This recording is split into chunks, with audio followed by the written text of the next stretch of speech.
ഇനി കോട്ടയത്തേക്കാണ്. കോട്ടയം 3 നിലവിലെ കടപുഴ പാലം മഴവെള്ളപ്പാച്ചിലിൽ തകർന്നിട്ട് 4 വർഷമായി. പൂർണ്ണമായി തകർന്നു കിടക്കുന്ന ഈ പാലം ഇതുവരെ പുനർനിർമ്മിക്കാൻ സർക്കാരും തയ്യാറായിട്ടില്ല. പ്രദേശവാസികൾക്ക് മറുകരയിലെത്താൻ 20 കിലോമീറ്റർ ചുറ്റണം. ഒരാശുപത്രിയിലെത്താൻ ചുറ്റിവളഞ്ഞു പോകണം പ്രദേശവാസികൾക്ക്. പുനർനിർമ്മാണത്തിനായി 4 കോടി രൂപ വകയിരുത്തിയെങ്കിലും നടപടികൾ അനന്തമായി നീളുന്നത് പ്രദേശവാസികൾക്ക് വലിയ ദുരിതമാണ് നൽകുന്നത്.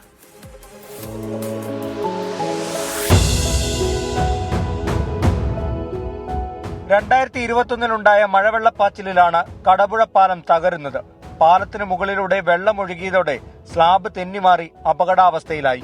ഭാഗികമായി തകർന്ന പാലം പിന്നീട് വന്ന മഴക്കാലത്ത് പൂർണ്ണമായും തകർന്നു. പാലത്തിന്റെ സ്ലാബ് ആറ്റിൽ പതിച്ചതോടെ 20 കിലോമീറ്റർ ചുറ്റി വേണം മറുകരയെത്താൻ. ഇതോടെ വലിയ ദുരിതമാണ് പ്രദേശത്തുള്ളവർ അനുഭവിക്കുന്നത്. അടിയന്തര ഘട്ടത്തിൽ ആശുപത്രിയിൽ പോകേണ്ടി വന്നാൽ ഇവർ അനുഭവിക്കുന്ന ദുരിതം പറഞ്ഞറിയിക്കാവുന്നതിലും അപ്പുറമാണ്. 4 വർഷത്തിന് മേലെയായി ഈ പാലം പോയിട്ട് അതിനുശേഷം ഞങ്ങൾ യാത്രക്കാർക്ക് നടക്കാനും ചെറിയ വണ്ടികൾക്ക് കടക്കാനും വേണ്ടിയിട്ട് ഞങ്ങൾ ഇവിടെ തെങ്ങിൻതടി വെട്ടിയിട്ട് ഇതിനൊരു സംവിധാനം ഉണ്ടാക്കിയായിരുന്നു. അതിന്റെ പിറ്റേ വർഷം ആ വെള്ളം വന്നു കഴിയുമ്പോൾ തന്നെ അത് സാധനം ഒഴുകിക്കൊണ്ട് പോയി. എനിക്ക് ജോലിക്ക് പോകുന്നവരെ പറ്റി എനിക്ക് പേടിയില്ല. കാരണം അവരെ എതിലേലും അവർ ജോലിക്ക് പോകുന്നതാണ് അവർ പോകും. പക്ഷെ കുട്ടികളെന്ന് പറഞ്ഞു കഴിഞ്ഞാൽ അക്കരെ വന്ന് ഇപ്പോൾ ഈ കുട്ടികളൊക്കെ എന്ന് പറഞ്ഞാൽ ഈ വെള്ളത്തിൽ കൂടെ ഇറങ്ങി നടന്നു വരുന്നത്. അപ്പം കുട്ടികൾ സ്കൂളിൽ പോകുന്ന ഒരു കേസ് കിട്ടും. അതാണ് ഏറ്റവും വലിയ വിഷയം. പാലം ഇല്ലാത്തതുകൊണ്ട് ഭയങ്കരമായിട്ടുള്ള ബുദ്ധിമുട്ടാണ്. ജോലിക്ക് പോയിട്ടൊക്കെ വന്നു കഴിയുമ്പം വെള്ളമാണെങ്കിൽ നമുക്ക് വീട്ടിലോട്ട് പോകാനൊന്നും പറ്റത്തില്ല. 10-16 കിലോമീറ്റർ കറങ്ങിയൊക്കെ വേണം പോകും. വലിയ ബുദ്ധിമുട്ടായി മാറിയിട്ടുണ്ട്. ഞങ്ങൾ അങ്ങേ വഴിക്കാണ് പോയിക്കൊണ്ടിരിക്കുന്നത്. 500 രൂപ 3 നിലയിൽ നിന്ന് 500 രൂപ കൊടുക്കണം.